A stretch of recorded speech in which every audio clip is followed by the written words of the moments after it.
जय जिनेंद्र। दोस्तों, श्री गणेशाय नमः। दोस्तों, इस वीडियो में हम बात करने वाले हैं नाड़ी ज्योतिष के अनुसार किसी ग्रह को देखकर हम उसकी स्ट्रेंथ का आइडिया लगा सकते हैं, उसके षडबल का आइडिया लगा सकते हैं। ये ग्रह कितना बली है, कितना ये मजबूत है, हम षडबल को देखे बिना ही आइडिया लगा सकते हैं। यहाँ पर हम इस जन्म कुंडली में शुक्र ग्रह के षडबल का आइडिया लगाने की कोशिश करेंगे कि इस कुंडली में शुक्र कितना बली है, कितना कमज़ोर है। ये एक वृश्चिक लगन की कुंडली है। इस जातक का जन्म 1972 को हुआ है। तो हम यहाँ पर शुक्र को देखने की कोशिश करते हैं। शुक्र सिंह राशि में बैठा हुआ है। सिंह राशि राजसी राशि मानी जाती है। जब शुक्र जो पत्नी का कारक है, जब सिंह राशि में बैठता है तो पत्नी के अंदर सिंह राशि की क्वालिटीज़ आ जाती हैं। तो सूर्य के जो गुण होते हैं वो सिंह राशि में आ जाते हैं। सूर्य के गुण वो शुक्र में जाएंगे और पत्नी का नेचर भी वैसा ही होगा। थोड़ा सा इगोस्टिक भी हो सकता है, घमंडी भी हो सकता है और राजसी नेचर होता है। जैसे बोलते हैं ऊंचे लोग ऊंची पसंद, तो ऐसे में पत्नी का नेचर वैसा हो सकता है। शुक्र के 3 शत्रु होते हैं, चंद्रमा, केतु और सूर्य।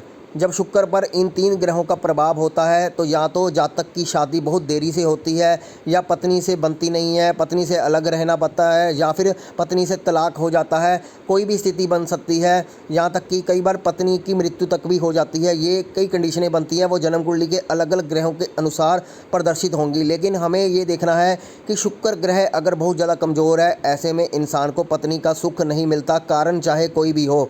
तो यहाँ पर जो शुक्र सिंह राशि में है, शुक्र के पिछले घर में यानी 9th हाउस में कर्क राशि का चंद्रमा बैठा है और 8वें घर में केतु बैठा हुआ है मिथुन राशि का। तो यानी लगातार भावों में शुक्र के शत्रु प्लैनेट बैठे हुए हैं, क्योंकि शुक्र ने जब अपनी यात्रा शुरू की तो उसको सबसे पहले केतु मिला, फिर चंद्रमा मिला, तो उसके बाद शुक्र सिंह राशि में गया। तो नाड़ी ज्योतिष का सिद्धांत है कि हमें अगल और बगल के ग्रहों पर भी नज़र डालनी ज़रूरी होती है। यानी पीछे से शुक्र की जो स्ट्रेंथ है वो बहुत ज़्यादा कमज़ोर है, क्योंकि कर्क राशि का चंद्रमा बहुत बली होता है, जहाँ पर शुक्र को उसने काफ़ी कमज़ोर कर दिया है। और शुक्र के अगले घर में सूर्य बैठा हुआ है कन्या राशि का।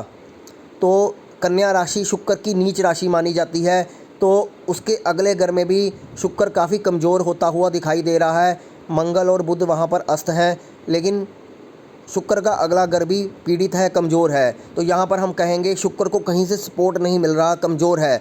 तो यहाँ पर शुक्र की ये स्थिति बताती है कि शुक्र षडबल में काफ़ी कमज़ोर अवस्था में दिखाई देता है। यहाँ पर नाड़ी ज्योतिष के अनुसार शुक्र की जो स्ट्रेंथ है वो बहुत कमज़ोर है। शुक्र 2 डिग्री का भी है। तो यहाँ पर शुक्र की जो स्ट्रेंथ हम मानेंगे तो बहुत कमज़ोर मानेंगे। ऐसी स्थिति में इंसान को वैवाहिक जीवन का आनंद नहीं मिलता। इस जातक की शादी को 22 साल से ज़्यादा का समय हो गया है और ये 22 साल से अलग ही रह रहा है पत्नी से। पत्नी ने काफ़ी मुकदमे भी कर रखे हैं, इसको पत्नी का सुख नहीं मिल पा रहा। बहुत सारी ऐसे विषयों में ये उलझा हुआ है, यानी वैवाहिक जीवन का बिल्कुल भी इसको जीवन में आनंद नहीं मिला। शुक्र की इतनी कमज़ोर स्थिति, पत्नी से सुख लेने को इसने बिल्कुल ही ख़राब कर दिया, पत्नी से सुख मिला ही नहीं।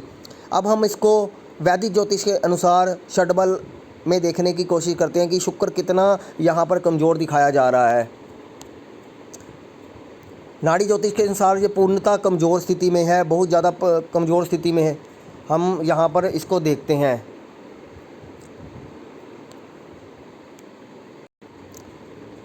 दोस्तों, ये देख सकते हो यहाँ पर जो षडबल का कॉलम है, यहाँ पर शुक्र की जो स्ट्रेंथ है वो 5 नंबर है। शुक्र काफ़ी कमज़ोर है, लेकिन बहुत ज़्यादा कमज़ोर भी नहीं दिखाया गया, लेकिन काफ़ी कमज़ोर है इस षडबल में।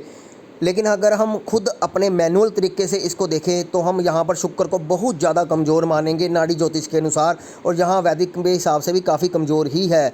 यहाँ पर शनि को सबसे कमज़ोर बताया गया है, और अगर हम कुंडली का जायजा करें तो शनि वाकई में ही कमज़ोर है, नाड़ी ज्योतिष के अनुसार भी कमज़ोर है। लेकिन शुक्र की स्ट्रेंथ भी यहाँ पर कमज़ोर है। तो अगर हम बाबल देखें तो सप्तम घर का जो बाबल है, जो हमारे पिछले वीडियो के टॉपिक चल रहे हैं बाबल षडबल के आधार पर, तो 7वें घर को काफ़ी कमज़ोर दिखाई दे रहा है, 8वें नंबर पर है। तो 7वां घर भी काफ़ी कमज़ोर है, और 7वें घर का जो भाग्य स्थान होता है यानी तीसरा घर, वो सबसे ज़्यादा कमज़ोर है, क्योंकि शादी भी भाग्य से कई बार चल जाती है। अगर तीसरे घर में ज़्यादा बिंदु होते हैं तो भी शादी कई बार चल जाती है, क्योंकि 7वें घर का 9वां घर तीसरा घर होता है। यहाँ पर तीसरा घर भी काफ़ी कमज़ोर है, जो सबसे ज़्यादा कमज़ोर है इस कुंडली का। और साथ में घर में भी बाप बल के अनुसार काफ़ी वीकनेस है। तो इस प्रकार से हम कह सकते हैं कि इस कुंडली में शादी का सुख बहुत ज़्यादा कमज़ोर है। ये नाड़ी ज्योतिष के अनुसार आप शुक्र की जजमेंट कर सकते हो। शुक्र पर किन किन ग्रहों का प्रभाव है, शुक्र किन किन ग्रहों से मिलकर आया है, शुक्र पर किन किन प्लैनेट के शत्रु ग्रहों का प्रभाव है। जैसे मैंने आपको बताया, शुक्र के 3 शत्रु ग्रहों का अगर प्रभाव होता है, सूर्य, चंद्र और केतु का संबंध बनता है। अगर शुक्र पर सूर्य, चंद्र, केतु का संबंध बनाता है, ऐसे में शुक्र को बहुत ज़्यादा कमज़ोर माना जाता है। तो ऐसे में वैवाहिक जीवन में काफ़ी परेशानियां रहती हैं, ग्रह क्लेश रहते हैं, लड़ाई झगड़ा रहता है। तो ये सब स्थितियां रहती हैं। इसको आप अपनी जन्म कुंडली में या अन्य लोगों की जन्म कुंडली पर लगा सकते हो जिनके वैवाहिक जीवन काफ़ी आपने ख़राब देखे हैं। तो ये सूत्र आप नोट कीजिएगा और देखिएगा कि ये कितना कारगर है और इसको आपको कितने रिजल्ट मिलते हैं, और शुक्र की स्ट्रेंथ को आप जज करने की कोशिश कीजिएगा। धन्यवाद दोस्तों। अगर आपको ये वीडियो पसंद आया तो कृपया वीडियो को लाइक अवश्य कीजिए और चैनल को सब्सक्राइब अवश्य कीजिए।